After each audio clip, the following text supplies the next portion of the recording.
প্রিয়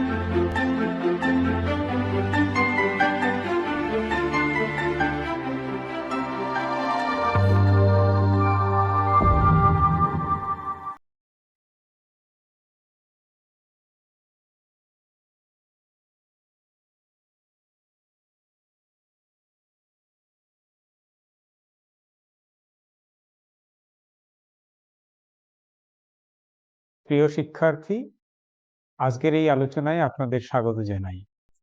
আমি এখন ভারতের সংসদীয় কমিটি ব্যবস্থা বিষয়ে আলোচনা করব। এই সমগ্র আলোচনাটি যেভাবে আমি সাজিয়েছি সেটি হচ্ছে এইরকম: প্রথমে কমিটি ব্যবস্থা বলতে কি বোঝায় সে বিষয়ে একটি ধারণা উপস্থাপন করব। তারপরে সংসদীয় কমিটি ব্যবস্থার প্রয়োজনীয়তা কি সে বিষয়ে আলোচনা করব। তারপরে সংসদীয় কমিটির বিভিন্ন ধরন সেই সম্বন্ধে আলোচনা রাখব এবং সব শেষে কমিটি ব্যবস্থার গুরুত্ব, তাৎপর্য ও উপসংহারে আলোচনা করব। আমরা জানি যে কোনো সরকার ব্যবস্থা পরিচালিত হয় আসলে তার তিনটে মূল অঙ্গ নিয়ে বা অর্গান নিয়ে। যে অর্গানগুলোকে আমরা বলতে পারি এইভাবে: সরকারের আইন বিভাগ, শাসন বিভাগ এবং বিচার বিভাগ। আমি এখানে দেখাচ্ছি সরকারের যে তিনটে অর্গান, আইন, শাসন এবং বিচার বিভাগ। আজকে যে সংসদীয় কমিটি ব্যবস্থার আলোচনা করব সেটি আসলে সংসদের বা আইন বিভাগের অন্তর্ভুক্ত। অর্থাৎ সরকারের যে আইন বিভাগ রয়েছে সেই আইন বিভাগের আলোচনার ভেতরে সংসদের কমিটি ব্যবস্থা আলোচিত হবে। অর্থাৎ সরকার পরিচালিত হচ্ছে আইন, শাসন এবং বিচার বিভাগ দ্বারা, আর আইন বিভাগ যে সমস্ত কার্যাবলী পরিচালনা করে সেই কাজের অন্যতম একটা জায়গা হচ্ছে কমিটি ব্যবস্থা। সংসদের মূল কাজ কি? না, সংসদের, সরকারের সংসদ বা পার্লামেন্টের বা আইন বিভাগের মূল কাজ হচ্ছে আইন প্রণয়ন করা বা আইন সংশোধন করা। এই সংশোধন করা বা আইন নতুন প্রণয়ন করা, এইগুলো করতে গিয়ে ভারতবর্ষের আইন বিভাগ বা পার্লামেন্টকে বিভিন্ন রকম অসুবিধার সম্মুখীন হতে হয়। তার কারণ ভারতবর্ষের যে আইন বিভাগ আছে সেই আইন বিভাগ আয়তনে বিশাল, অনেক জন সদস্য সেখানে নির্বাচিত হন। সেই বৃহৎ বা অনেক সদস্য যারা নির্বাচিত হয়ে আসেন তারা একসঙ্গে বসে আইন বিভাগের দুটি কক্ষ, লোকসভা এবং রাজ্যসভায় তারা আলোচনা করেন, যার মাধ্যমে আমরা দেখি যে বৃহৎ একটা জনগোষ্ঠীর প্রতিনিধি হিসেবে বৃহৎ একটি কাঠামোর মধ্যে অনেক প্রতিনিধিরা সেখানে অংশ নেন। এবং এই অংশ নেওয়ার ফলে যেটা হয়, প্রত্যেকেই তাদের গুরুত্বপূর্ণ মতামত উপযুক্ত সময়ে বা সময় ধরে সেই আলোচনার সুযোগ এখানে খুব কম থাকে। তাছাড়া এই যে সময়ের স্বল্পতা, সেই সময়ের স্বল্পতার জন্য কোনো একটা নির্দিষ্ট বিষয় গভীরভাবে আলোচনা বা বিশ্লেষণ, সেই সুযোগটা কম। তাছাড়াও আমরা যদি দেখি যে ভারতবর্ষের যে পার্লামেন্ট আছে সেই পার্লামেন্ট যে যে বিষয়ে আইন প্রণয়ন করে সেই বিষয়গুলোর সংখ্যা অনেক বেড়ে গেছে। বিভিন্ন বিষয় নিয়ে এই কমিটি, পার্লামেন্ট আইন তৈরি করে। এটা এক নম্বর কথা। আর দুই নম্বর, এই যে সংখ্যায় অনেক বিষয় নিয়ে আইন প্রণয়ন করতে হয় পার্লামেন্টকে, সাথে সাথে এই যে সংখ্যায় অনেক বিষয়ে আইন প্রণয়ন করতে হয়, পাশাপাশি দ্বিতীয় বিষয় যেটা আসছে, এই বিষয়গুলোর ভ্যারাইটি অনেক রকম, ভিন্নতা।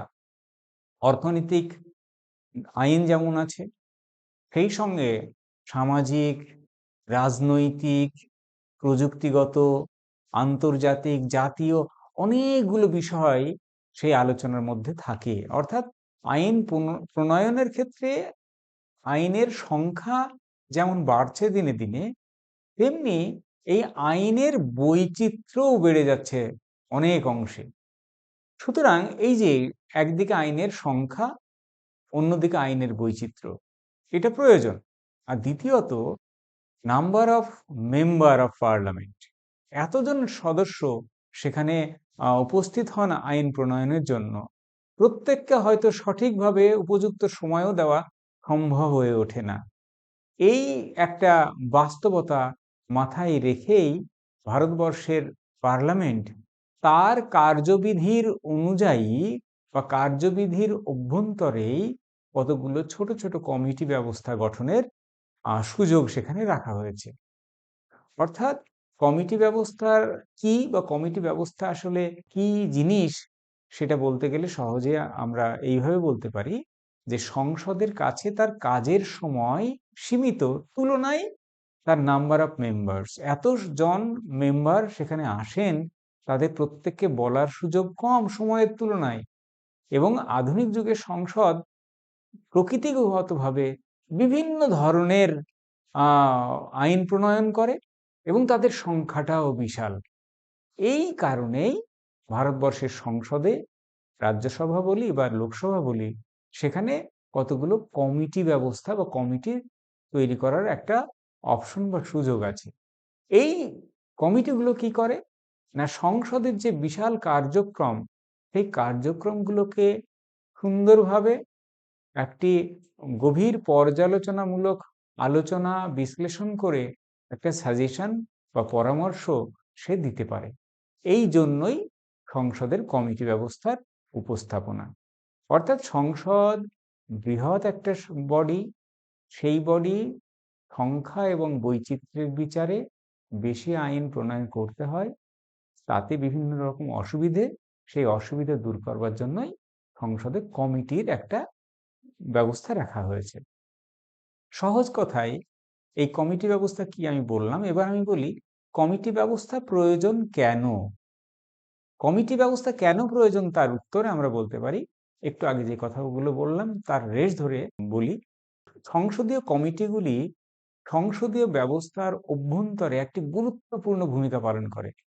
তার কারণ সংসদের সদস্যদের বিশালতার কারণে বিশেষ বিশেষ আইন এবং তার বিশেষজ্ঞ অভিজ্ঞতা এবং বিশেষজ্ঞ জ্ঞানের প্রয়োজনে ছোট ছোট বিশেষজ্ঞ কমিটি তৈরি করা হচ্ছে, যার ফলে বৃহৎ পার্লামেন্ট বা লোকসভার মধ্যেও একটি মুষ্টিমেয় সদস্যদের নিয়ে তৈরি বিশেষজ্ঞ কমিটি তৈরি করা হচ্ছে, যার ফলে এই বিশেষজ্ঞ কমিটির মতামত আসলে বৃহত্তম পার্লামেন্ট বা লোকসভায় অধিবেশনে সেগুলো উপস্থাপন করা হচ্ছে, যেখানে আয়তনে বিশালতার জন্য যে দুর্বলতা, সেইগুলো কাটিয়ে ওঠা যায়। সুতরাং সংসদের যে কাজকর্ম, সেখানে সীমিত সময় এবং তার বিশালতার যে দুর্বলতাগুলো আছে সেগুলো কাটিয়ে ওঠা যাচ্ছে।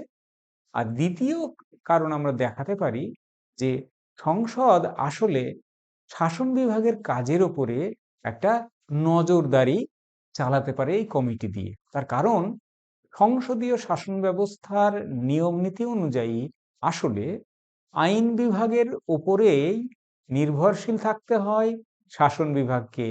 ঘুরিয়ে বলা যেতে পারে শাসন বিভাগ তার কাজের জন্য আইন বিভাগের কাছে দায়বদ্ধ।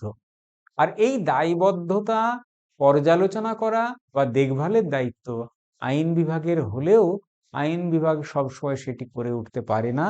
সেই জন্য আইন বিভাগ বা আইনসভা বা পার্লামেন্ট বা লোকসভার ভেতরেই কতগুলো কমিটি তৈরি করা হয়, যে কমিটির অন্যতম কাজ হচ্ছে শাসন বিভাগ এবং তাদের কাজের উপরে নজরদারি জারি রাখা। অর্থাৎ এই নজরদারির প্রয়োজনেও সংসদীয় কমিটির ভীষণ প্রয়োজন। এছাড়াও আমরা বলতে পারি যে সরকার এবং প্রশাসনের যে কাজগুলো আছে সেইগুলোর দায়বদ্ধতা নিশ্চিত করতে পারে এই কমিটিগুলো, সেই জন্য কমিটি ব্যবস্থা ভীষণ জরুরি। এছাড়াও আমরা একটু আগে যে কথা বলছিলাম, দিনে দিনে সংসদের কাজের চাপ বেড়ে যাচ্ছে। সংখ্যাগত বিচারে আইন আরো বেশি বেশি করে পাশ করতে হচ্ছে এবং এই আইনগুলোর বৈচিত্র্য দিনে দিনে বেড়ে যাচ্ছে। এই সমস্ত বিষয়ে সুস্পষ্ট সুনির্দিষ্ট দৃষ্টি নিবন্ধ রাখা সম্ভব হয় না লোকসভা বা রাজ্যসভার বা সংসদের। সেই জন্য এই কমিটিগুলো ভীষণ প্রয়োজন। সেই সাথে সাথে আমরা বলতে পারি যে আজকের দিনের যে বিশ্ব, সেখানে বিশ্বায়িত যে যুগ, গ্লোবালাইজেশনের যে যুগ, সারা বিশ্বে যে সমস্ত ঘটনাগুলো ঘটে যাচ্ছে, আইন প্রণয়নের একজন অংশীদার হিসেবে প্রত্যেকজন সাংসদকে সেই বিষয়ে নজর রাখতে হয়। তার কারণ প্রণীত আইনের প্রভাব দেশের ভেতরে যেমন পড়ে, আন্তর্জাতিক ক্ষেত্রেও পরোক্ষ প্রভাব সেখানে আসে। সুতরাং আমার দেশ এবং আমার দেশের বাইরে যে বৃহত্তম জগৎ, সেই জগৎ সম্বন্ধে প্রত্যেকজন আইন প্রণেতাকে সচেতন থাকতে হয়। এই সচেতনতা আমাদের প্রত্যেকজন সাংসদ বা আইন প্রণেতাদের সবসময় যে একটা নির্দিষ্ট মানের হবে এমন নয়। সেই জন্য বিশেষজ্ঞদের পরামর্শ বা বিশেষজ্ঞ আলোচনা তাদের অতি প্রয়োজন হয়ে পড়ে। আর এই বিশেষজ্ঞ প্রয়োজনীয়তার যে জায়গা, সেটা সরবরাহ করে সংসদের কমিটি ব্যবস্থা। এই সমস্ত কারণেই সংসদে বা আইনসভার উচ্চকক্ষ বা নিম্নকক্ষ উভয় কক্ষেই বিশেষজ্ঞ কমিটি বা বিশেষ কমিটি ব্যবস্থা রাখা হয়েছে। এবারে আসি সংসদের কমিটি ব্যবস্থার সাংবিধানিক বিধানসমূহ। অর্থাৎ এই কমিটি, সংসদীয় কমিটি ব্যবস্থার যে কথা আমি বলছি, সেটা সংবিধানের কোন ধারা মতে তৈরি হয়েছে। তার উত্তরে সহজেই বলা যায় যে ভারতবর্ষের পার্লামেন্ট এবং তার যে সংসদীয় কমিটিগুলো আছে, সেইগুলো সরাসরি সংবিধানের কোনো ধারা বা উপধারার দ্বারা নির্ধারিত বা নিয়ন্ত্রিত হয় না। কিন্তু পরোক্ষভাবে এই কমিটি ব্যবস্থা আমাদের সংবিধান দ্বারাই নিয়ন্ত্রিত বা কার্যকরী হয়। সেটা কিরূপ? না, আমরা বলতে পারি যে সংবিধানের ১১৮ নম্বর ধারা আছে, যে ধারাতে সংসদ বা পার্লামেন্টকে তার সভা পরিচালনা, তার কাজের প্রণালী এবং কার্য সম্পাদনের নিয়ম প্রণয়নের ক্ষমতা প্রদান করা হয়েছে। অর্থাৎ সংবিধানের ১১৮ ধারায় আমাদের পার্লামেন্টকে তার নিজের কাজকর্ম পরিচালনার জন্য নিয়ম প্রণয়নের ক্ষমতা দিয়েছে। আর পার্লামেন্ট এই নিয়ম প্রণয়নের ক্ষমতা দ্বারা সে নিজেদের কাজ আরো সুষ্ঠুভাবে পরিচালনার জন্য কমিটি ব্যবস্থা প্রণয়ন করেছে বা কমিটি ব্যবস্থার একটা জায়গা তৈরি করেছে। সুতরাং আমরা বলতে পারি যে ভারতবর্ষের সংবিধানে সরাসরি ভারতবর্ষের সংসদের কমিটিগুলোর কথা উল্লেখ না থাকলেও ১১৮ নম্বর ধারায় সেই অধিকার, কমিটি গঠনের অধিকার ঘুরিয়ে বললে আইন প্রণয়ন মানে এখানে পার্লামেন্ট তার নিজের কাজ কিভাবে পরিচালিত করবে সেই অধিকার কিন্তু দিয়েছে ১১৮ নম্বর ধারা পার্লামেন্টকে। আর সেই অধিকার বলে পার্লামেন্ট কতগুলো কমিটি তৈরি করতে পারে, যে কমিটিগুলো আসলে একটু আগে যে প্রয়োজনের কথা আমি বললাম, সেই প্রয়োজনগুলো ধারণ এবং প্রয়োজনগুলো মেটানোর জন্য সে এই কমিটিগুলো ভীষণভাবে কাজ করে। এবার বলি সংসদীয় কমিটি বলতে কি বোঝায়। কমিটি শব্দটা কম বেশি আমরা সবাই জানি, পরিচিত। কিন্তু যখন আমি পার্লামেন্টারি কমিটি সিস্টেম বলছি বা সংসদীয় কমিটি বলছি, সেটা আবার কি জিনিস। আসলে সংসদীয় কমিটি কোন কমিটিকে বলা যাবে সে বিষয়ে আমাদের সংসদের কার্যবিধিতে নির্দিষ্ট করে বলা আছে। কি বলা হয়েছে না, সংসদীয় কমিটি বলতে আমরা সেই কমিটিকে বোঝাবো যা সংসদের দ্বারা নিযুক্ত বা নির্বাচিত হবে, অথবা অধ্যক্ষ, লোকসভার ক্ষেত্রে অধ্যক্ষ, রাজ্যসভার ক্ষেত্রে তার চেয়ারম্যান কর্তৃক মনোনীত হবে, নাম্বার ওয়ান। দ্বিতীয় কি, লোকসভার অধ্যক্ষ বা রাজ্যসভার চেয়ারম্যানের নির্দেশনায় সেই কমিটি কাজ করবে। নাম্বার তিন, সংসদের অধ্যক্ষ বা চেয়ারম্যানের কাছে সেই কমিটি তাদের কাজের প্রতিবেদন জমা দেবে। নাম্বার ফোর, লোকসভা বা রাজ্যসভার দ্বারা সরবরাহকৃত একটি সচিবালয় থাকে, তাদের দ্বারা এরা সংযোগ স্থাপন করে এবং কাজ পরিচালনা করে। পরামর্শমূলক কমিটিগুলিও সংসদের সদস্যদের দ্বারা গঠিত হয়। এই সমস্ত শর্ত যদি পূরণ করে তাহলে আমরা সেই কমিটিকে সংসদীয় কমিটি বলবো।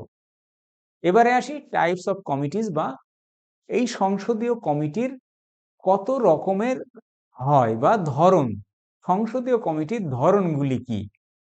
এখানে আমি উল্লেখ করতে পারি যে ভারতবর্ষের পার্লামেন্টের উচ্চকক্ষ রাজ্যসভা এবং নিম্নকক্ষ লোকসভাতে তাদের নিজের নিজের বেশ কিছু কমিটি রয়েছে। এই কমিটিগুলোকে যখন আমি ক্লাসিফাই করি বা শ্রেণীবদ্ধ করি, তখন আমাদের সামনে একটু কনফিউশন বা বিভ্রান্তি আসতেই পারে। তার কারণ হচ্ছে, আসলে আমরা আলোচনার সুবিধার জন্য এই কমিটিগুলোর কাজের ধরন কেমন, তার উপর ভিত্তি করে কমিটিগুলোকে আমি বিভাজন করতে পারি। এই কমিটিগুলোর সদস্যপদ কোন কক্ষ থেকে আসছে তার উপর ভিত্তি করে আমরা কমিটিগুলোকে শ্রেণীবিভাজন করতে পারি। যেমন লোকসভার সদস্যদের নিয়ে হলে লোকসভার কমিটি, রাজ্যসভার সদস্যদের নিয়ে তৈরি হলে রাজ্যসভার কমিটি, আবার রাজ্যসভার কিছু সদস্য লোকসভার কিছু সদস্য মিলে যদি একটা কমিটি তৈরি করা হয়, তাহলে এটাকে আমরা যৌথ সংসদীয় কমিটি বলতে পারি বা যুগ্ম কমিটি বলতে পারি। আবার এই কমিটিগুলো কার্যকালের মেয়াদ কেমন তার উপর ভিত্তি করে আমরা কমিটির শ্রেণী বিভাজন করতে পারি। যেমন কিছু কমিটি আছে স্থায়ী, সবসময় তারা কার্যকরী থাকে, যাদের স্ট্যান্ডিং কমিটি বা স্থায়ী কমিটি বলি। আবার কিছু কমিটি আছে স্থায়ী নয়, প্রয়োজন ভিত্তিক সেই কমিটি তৈরি করা হয় এবং সেই প্রয়োজনটা মিটে গেলেই সেই কমিটি বিলুপ্ত হয়। সুতরাং কার্যকালের মেয়াদ কতখানি তার উপর ভিত্তি করে আমরা বিভাজন করছি। অর্থাৎ এগুলো সবই আলোচনার সুবিধার জন্য। তবে এই সংসদের কমিটিগুলোকে বুঝবার জন্য আমরা এইভাবে আলোচনা করতে পারি, সংসদের কমিটি আসলে বেসিক্যালি বা দুটি রকম ভাবে আমরা বিভাজন করতে পারি, মূলত স্থায়িত্বের ভিত্তিতে। একটি হচ্ছে স্থায়ী কমিটি সমূহ, আরেকটি হচ্ছে অস্থায়ী কমিটি সমূহ। স্থায়ী কমিটি কি? একটু আগে আমি যেটা বললাম, যে স্থায়ী কমিটি হচ্ছে সংসদের যে সমস্ত কমিটি সংসদের রাজ্যসভাতেও আছে, লোকসভাতেও আছে, যেগুলো থাকে। যেমন উদাহরণ দিয়ে বলতে পারি কার্যবিধি উপদেষ্টা কমিটি বা বিজনেস অ্যাডভাইজারি কমিটি, এটা একটি স্থায়ী কমিটি। এটা হঠাৎ করে তৈরি করা বা কাজ মিটে গেলে অবলুপ্ত হয় এমন নয়। আবেদন সংক্রান্ত committee, the committee on petitions, বিশেষ অধিকার সংক্রান্ত কমিটি বা committee the committee of privileges, নিয়ম সংক্রান্ত কমিটি যেটাকে আমরা রুলস কমিটি বলি, এই সবই হচ্ছে স্থায়ী কমিটি। আর অস্থায়ী কমিটি কি? অস্থায়ী কমিটি হচ্ছে সেই সমস্ত কমিটি, যে কমিটিগুলো নির্দিষ্ট সময়ের জন্য নির্দিষ্ট উদ্দেশ্যে সেগুলো গঠন করা হয়, আর সেই উদ্দেশ্য পূরণ করার পর অটোমেটিক বা স্বয়ংক্রিয়ভাবে সেটা বিলুপ্ত হয়ে যায়। তারা নির্ধারিত কর্তৃপক্ষের কাছে তাদের প্রতিবেদন জমা দেওয়ার পর সেই কমিটি ভেঙে যায়। এই কমিটিগুলো যেহেতু অল্প সময়ের জন্য নির্দিষ্ট উদ্দেশ্য সাপেক্ষে তৈরি হয়, উদ্দেশ্য মিটে গেলেই সে অবলুপ্ত হয়ে যায় বা ভেঙে যায়, এই জন্য এগুলোকে বলা হয় অস্থায়ী কমিটি। অস্থায়ী কমিটি কতগুলো উদাহরণ দিতে পারি। যেমন বিল সংক্রান্ত সিলেক্ট কমিটি, এটা অ্যাডহক কমিটি বা অস্থায়ী কমিটি। যৌথ সংসদীয় কমিটি, জেপিসি বলি আমরা, যখন কোনো সরকারি নির্দিষ্ট নীতি, আর্থিক অনিয়ম ইত্যাদি তদন্তের জন্য গঠিত হয়, সেগুলোকে আমরা যৌথ সংসদীয় কমিটি বলি। এই যে নামের মধ্যেই লুকিয়ে আছে যৌথ সংসদীয় কমিটি। সংসদের দুটি কক্ষ, উচ্চকক্ষ এবং নিম্নকক্ষ, রাজ্যসভা এবং লোকসভা, এই উভয় কক্ষের সদস্যদের নিয়ে যখন তৈরি হচ্ছে সেটা হচ্ছে যৌথ সংসদীয় কমিটি। এছাড়াও অ্যাডহক কমিটি বা অস্থায়ী কমিটি এমন হতে পারে তদন্ত কমিটি। কিরকম? কোনো নির্দিষ্ট দুর্নীতি বা প্রশাসনিক ত্রুটি বিচ্যুতির তদন্তের জন্য পার্লামেন্ট এই কমিটি তৈরি করতে পারে। আবেদন সংক্রান্ত কমিটি, সংসদে উত্থাপিত নির্দিষ্ট আবেদন সমূহ যা আসে সেইগুলোকে পর্যালোচনার জন্য একটা কমিটি তৈরি করা হয়েছে, যেগুলো আবেদন সংক্রান্ত কমিটি বলা যেতে পারে। আবার সরকারি আশ্বাস সংক্রান্ত কমিটি, কারণ মন্ত্রীদের দেওয়া প্রতিশ্রুতি, তারা বিভিন্ন সময় যে সমস্ত প্রতিশ্রুতি দেয় সেইগুলো স্ট্যাটাস কি, কি প্রতিশ্রুতি দেওয়া হয়েছে, এতদিনে কোন জায়গায় এসেছে, এই সমস্ত দেখার দায়িত্ব এই সরকারি আশ্বাস কমিটির। এগুলো সবই আসলে অস্থায়ী কমিটি। অর্থাৎ অস্থায়ী কমিটি হচ্ছে নির্দিষ্ট উদ্দেশ্যের সাপেক্ষ তৈরি হওয়া কমিটি, যেগুলো তৈরি হয় উদ্দেশ্য পূরণ হলে সেগুলো বিলুপ্ত হয়ে যায়। অর্থাৎ সরকারের বা পার্লামেন্টের যে কমিটিগুলোকে আমি বৃহৎভাবে দুটি ভাগে ভাগ করছি, একটা স্থায়ী কমিটি, একটা অস্থায়ী কমিটি। আমি স্থায়ী কমিটি বলতে কি বুঝি সেগুলো দু একটি উদাহরণ দিয়েছি, অস্থায়ী কমিটি বলতে কি বোঝায় তার কয়েকটি উদাহরণ দিয়েছি। এইবারে আমি আসি কমিটির গঠন ও কার্যকাল।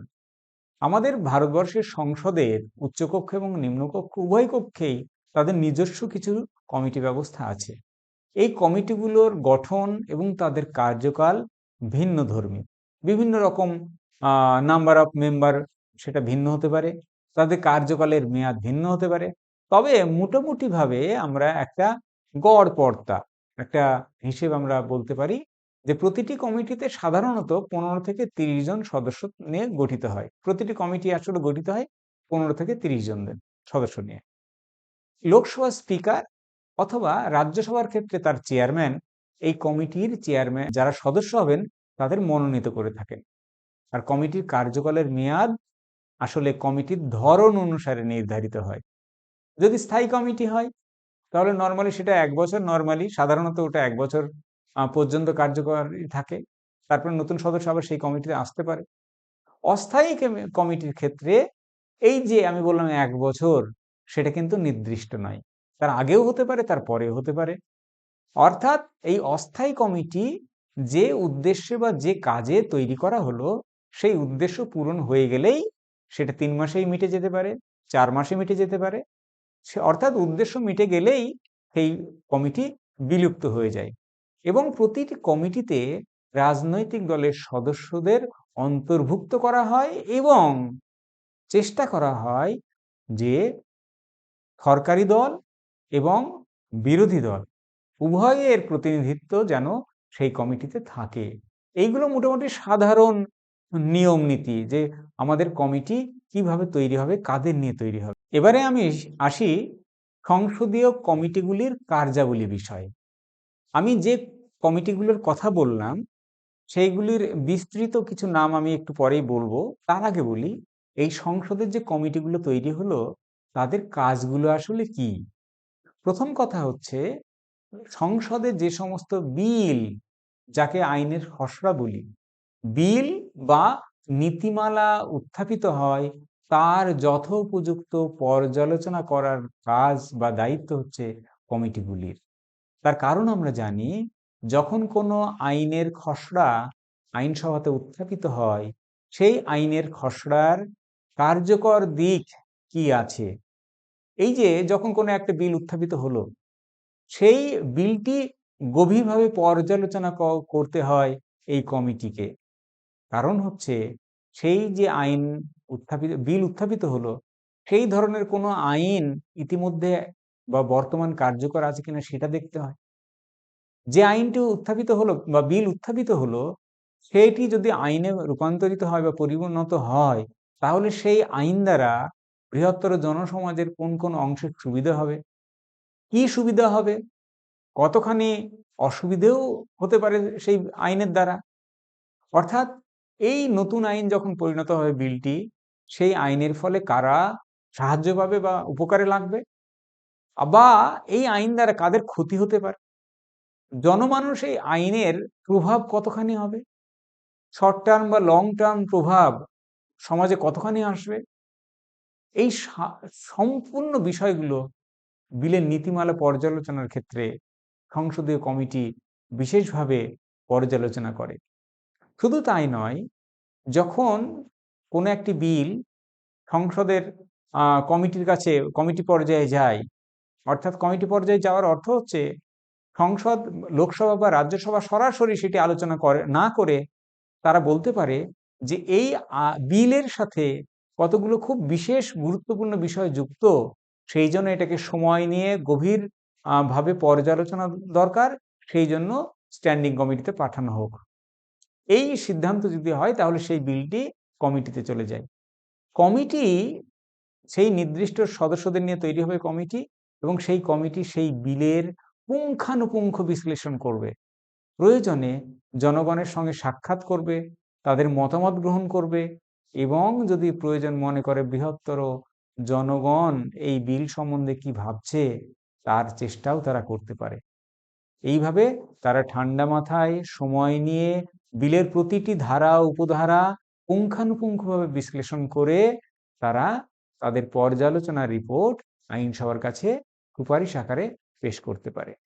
অর্থাৎ বিলের নীতিমালা এবং পর্যালোচনাকে পুঙ্খানুপুঙ্খভাবে উপস্থাপন করে সুপারিশ আকারে আইনসভার কাছে।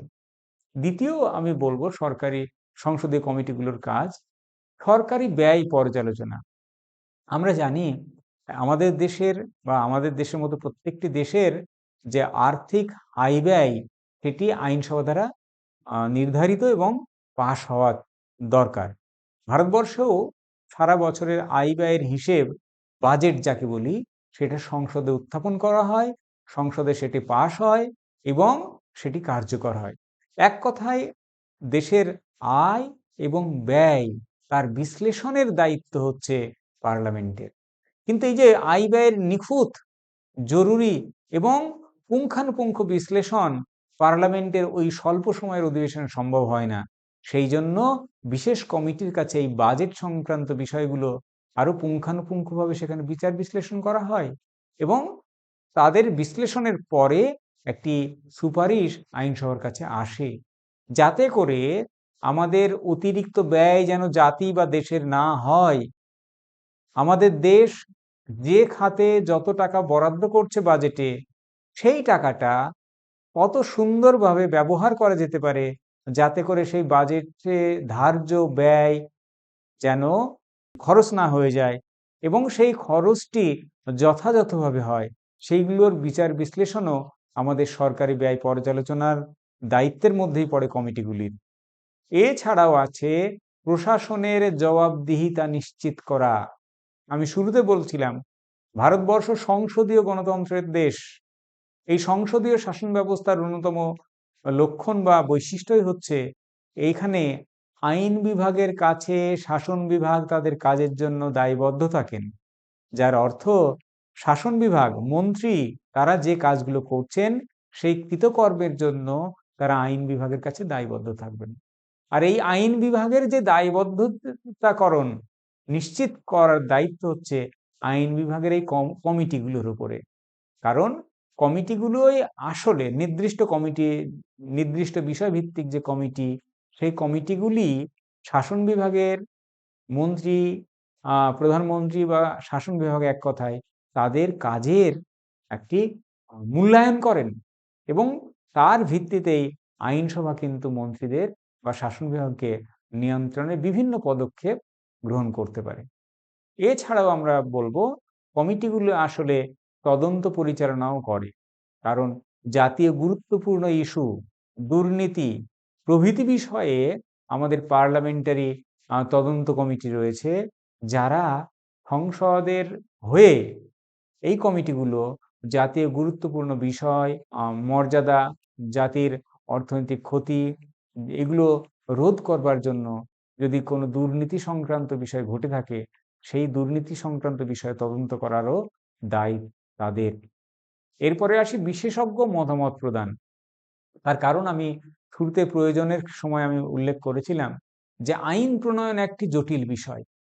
আমাদের পার্লামেন্টের সব সদস্যই আসলে আইন প্রণেতা, কিন্তু অতি বাস্তব এটি যে যারা আসলে আইনসভার সদস্য বা এমপি হন, তারা যে প্রত্যেকেই প্রত্যেকটি আইনের বিষয়ে বিশেষজ্ঞ হবেন এমন নয়।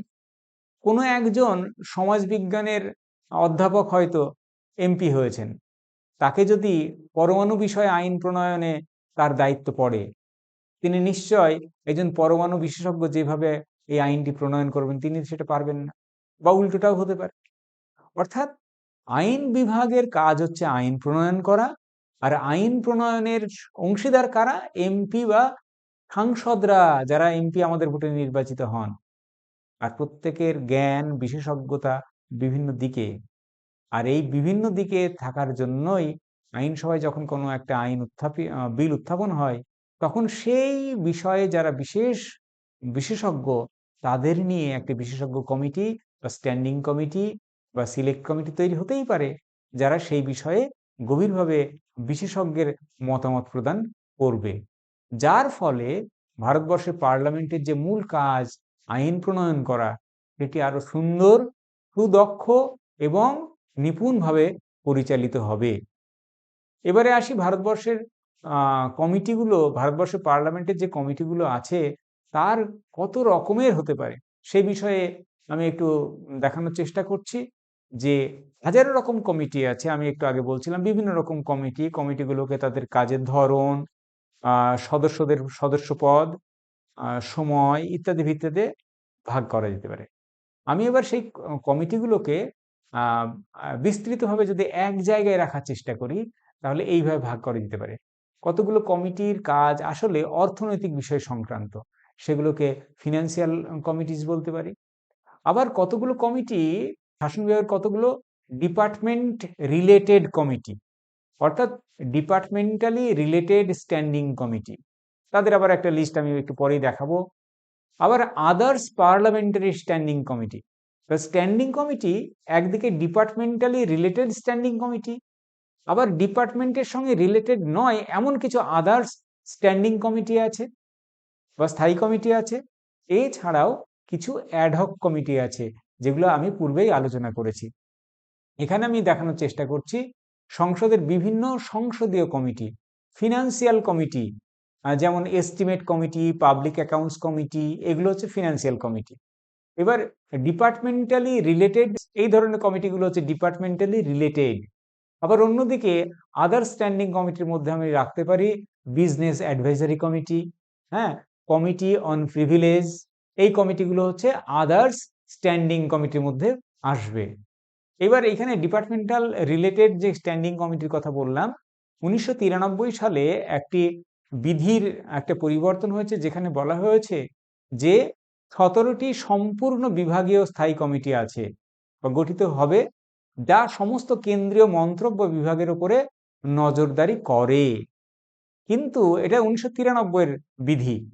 2004 সালের জুলাই মাসে একটি সংশোধন আসে, সেখানে বলা হলো মোট কতগুলো ডিপার্টমেন্টালি রিলেটেড কমিটি থাকবে। সেই কমিটির ক্ষেত্রে আমরা দেখলাম সদস্য সংখ্যা 45 থেকে কমিয়ে 31 জনে নামিয়ে আনা হলো। অর্থাৎ আমি এখানে ডিপার্টমেন্টালি রিলেটেড স্ট্যান্ডিং কমিটি যেগুলো আছে তার কয়েকটা উদাহরণ এখানে আমি দিচ্ছি। এরপরে আমি কয়েকটা উদাহরণ আমি দেব, যেমন আদার স্ট্যান্ডিং কমিটি একটু আগে আমি উল্লেখ করেছি, committees on petition, rules committee, library committee ইত্যাদি, এগুলো হচ্ছে আদার স্ট্যান্ডিং কমিটি। এরপরে আমি আসবো অ্যাডহক কমিটিগুলো, একটু আগেও আমি উল্লেখ করেছি, এখন আর বলছি না। এরপরে আমি চলে আসি কমিটি ব্যবস্থার গুরুত্ব বা তাৎপর্য। কমিটি ব্যবস্থার গুরুত্ব কোথায়? আমরা শুরুতে যে কথা বলছিলাম যে ভারতবর্ষের মতো বিশাল একটা দেশে হাজারো তার চাহিদা, আর আইনসভা একটি। এই আইনসভার পক্ষে সেইগুলো হাজারো চাহিদাকে মিটিয়ে সুন্দরভাবে বিল রচনা করা বা আইন পাশ করা সম্ভব হয় না, যে আইনে প্রত্যেককে খুশি করবে। কিন্তু যতখানি বেশি পরিমাণে খুশি করা যায়, সেই দিকটা দেখার জন্য বিলকে গভীরভাবে বিশ্লেষণ করা দরকার। আমাদের আইন বিভাগ আসলে সেই গভীর বিশ্লেষণের দায়িত্ব গ্রহণ করেছে। আর দিনে দিনে আমাদের পার্লামেন্টের কাজ বেড়ে যাচ্ছে। কিন্তু পার্লামেন্টের অধিবেশন কতদিন বসে? শীতকালীন অধিবেশন, গ্রীষ্মকালীন অধিবেশন, বিশেষ অধিবেশন, আবার সেই নাম্বার অফ ডেজও বেশ কম।